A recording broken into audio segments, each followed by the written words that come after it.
Hi friends, new info YouTube ചാനലിലേക്ക് അവർക്കും സ്വാഗതം. CH മുഹമ്മദ് കോയ സ്കോളർഷിപ്പ് ഇപ്പോൾ അപേക്ഷിക്കാവുന്നതാണ്. ബിരുദധാരികൾക്ക് വർഷത്തിൽ 5000, സ്കോളർഷിപ്പുകളുടെ എണ്ണം 3000. ബിരുദാനന്തര ബിരുദധാരികൾക്ക് PG വർഷത്തിൽ 6000 രൂപ, സ്കോളർഷിപ്പുകളുടെ എണ്ണം 1000. പ്രൊഫഷണൽ കോഴ്സിൽ പഠിക്കുന്നവർക്ക് വർഷത്തിൽ 7000 രൂപ, സ്കോളർഷിപ്പുകളുടെ എണ്ണം 1000. ഇതുകൂടാതെ ഹോസ്റ്റലിൽ പഠിക്കുന്നവർക്ക് സ്റ്റൈഫൻഡായി 13000 രൂപ വർഷത്തിൽ ലഭിക്കുന്നതാണ്. സ്റ്റൈഫൻഡ് ലഭിക്കുന്നവർക്ക് സ്കോളർഷിപ്പ് ലഭിക്കുകയില്ല. സ്കോളർഷിപ്പുകളുടെ എണ്ണം 2000 ആണ്. യോഗ്യതകൾ എന്തെല്ലാം നോക്കാം. മുസ്ലിം, ക്രിസ്ത്യൻ എല്ലാ വിഭാഗത്തിലും, സിഖ്, ജൈന, പാഴ്സി, ബുദ്ധ സമുദായത്തിലും പെട്ടവരും കേരള സ്വദേശിയും ആയിരിക്കണം. ഗവൺമെന്റ് എയ്ഡഡ് സ്ഥാപനങ്ങളിൽ ബിരുദത്തിനോ ഉയർന്ന കോഴ്സുകൾക്കോ പഠിക്കുന്ന പെൺകുട്ടികളായിരിക്കണം. പെൺകുട്ടികൾക്ക് മാത്രമേ ലഭിക്കുകയുള്ളൂ. മെറിറ്റ് സീറ്റിൽ നിന്നും സ്വാശ്രയ കോളേജുകളിൽ പ്രവേശനം നേടിയ വിദ്യാർത്ഥികൾക്കും ഈ കോഴ്സിന് അപേക്ഷിക്കാൻ അർഹതയുണ്ട്. യോഗ്യതാ പരീക്ഷയിൽ 50% അല്ലെങ്കിൽ അതിൽ കൂടുതൽ മാർക്ക് നേടിയിരിക്കണം. കുടുംബ വാർഷിക വരുമാനം 8 ലക്ഷം രൂപയിൽ കവിയാൻ പാടില്ല. ഹോസ്റ്റൽ സ്റ്റൈഫൻഡിന് അപേക്ഷിക്കുന്നവർ അംഗീകൃത ഹോസ്റ്റലുകളിൽ താമസിക്കുന്നവരായിരിക്കണം. ഹോസ്റ്റൽ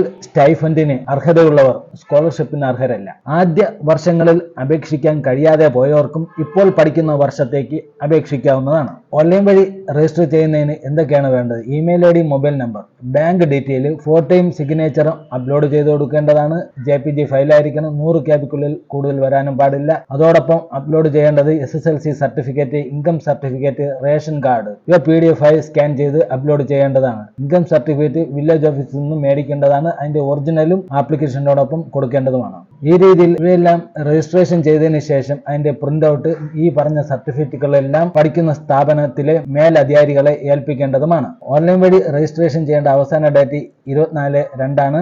ഏത് സ്ഥാപനത്തിലാണോ അവിടെ സബ്മിറ്റ് ചെയ്യേണ്ട അവസാന ഡേറ്റ് 26/2 ആണ്. കൂടുതൽ അറിയുന്നതിന് ഈ നമ്പറുമായി ബന്ധപ്പെടാവുന്നതാണ്. ഓൺലൈൻ വഴി രജിസ്റ്റർ ചെയ്യുന്നത് എങ്ങനെയൊക്കെ? സൈറ്റ് ഇൻഫർമേഷൻ എന്നിവയുടെ ലിങ്ക് ഡിസ്ക്രിപ്ഷൻ ബോക്സിൽ കൊടുത്തിട്ടുണ്ട്. CHMS ഫ്രഷ് രജിസ്ട്രേഷൻ ക്ലിക്ക് ചെയ്യുക. അപ്ലൈ നൗ ക്ലിക്ക് ചെയ്യുക. ഓക്കെ കൊടുക്കുക. 10th ബോർഡ് സെലക്ട് ചെയ്ത് കൊടുക്കുക.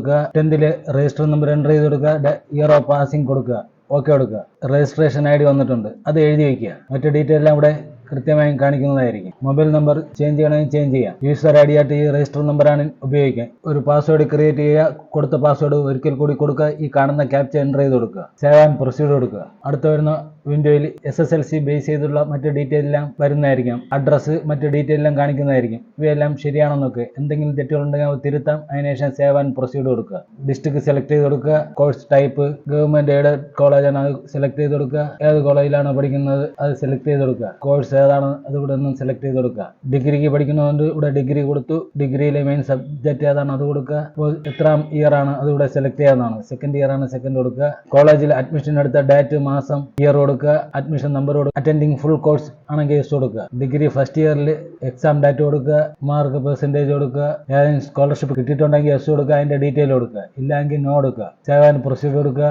അടുത്ത് വരുന്ന കോളത്തിൽ ബാങ്ക് ഡീറ്റെയിൽ കൊടുക്കുക. ഐ അഗ്രി ആ ബോക്സ് ടിക്ക് ചെയ്ത് കൊടുക്കുക. സേവ് ആൻഡ് പ്രൊസീഡ് കൊടുക്കുക. തുടർന്ന് വരുന്ന വിൻഡോയിൽ ഫോട്ടോ, സിഗ്നേച്ചർ, ഇൻകം വരുമാന certificate, ration card copy upload ചെയ്ത് കൊടുക്കേണ്ടതാണ്. നിലവിൽ ഓൺലൈൻ വഴി രജിസ്ട്രേഷൻ ചെയ്യാനില്ല എന്നിട്ട് ശേഷം സബ്മിറ്റ് കൊടുക്കുക. സ്കോളർഷിപ്പിനായി കൊടുത്ത രജിസ്ട്രേഷൻ സ്റ്റാറ്റസ് അറിയുന്നതിന് വേണ്ടി സ്റ്റുഡന്റ് രജിസ്ട്രേഷൻ സ്റ്റാറ്റസ് ക്ലിക്ക് ചെയ്യുക. രജിസ്റ്റേർഡ് സ്റ്റുഡന്റ് സ്റ്റാറ്റസ് ക്ലിക്ക് ചെയ്യുക. പുതുതായിട്ട് അപ്ലൈ ചെയ്തതിൻ്റെതാണോ റിന്യൂവലിന്റെ ആണോ അത് ഏതാണ് സെലക്ട് ചെയ്ത് കൊടുക്കാവുന്നതാണ്. ഇയർ കൊടുക്കുക. ഏത് സ്കോളർഷിപ്പിനാണ് നിങ്ങൾ അപ്ലൈ ചെയ്ത അത് ഇവിടെ സെലക്ട് ചെയ്ത് കൊടുക്കാവുന്നതാണ്. ഈ രീതിയിൽ ഇങ്ങനെ കാണിക്കുന്നതായിരിക്കും. ഏത് സ്കോളർഷിപ്പാണ് മദർ തെരേസ സ്കോളർഷിപ്പ് കൊടുത്താൽ അതുമായി ബന്ധപ്പെട്ട ഡീറ്റെയിൽ ഇവിടെ കാണിക്കുന്നതായിരിക്കും. ഇത് നോക്കി നമുക്ക് മനസ്സിലാക്കാവുന്നതാണ്. ഓക്കെ, വീഡിയോ ഇഷ്ടപ്പെടുകയാണെങ്കിൽ ലൈക്ക് ചെയ്യുക, ഷെയർ ചെയ്യുക, സബ്സ്ക്രൈബ് ചെയ്യുക. Thank you for watching.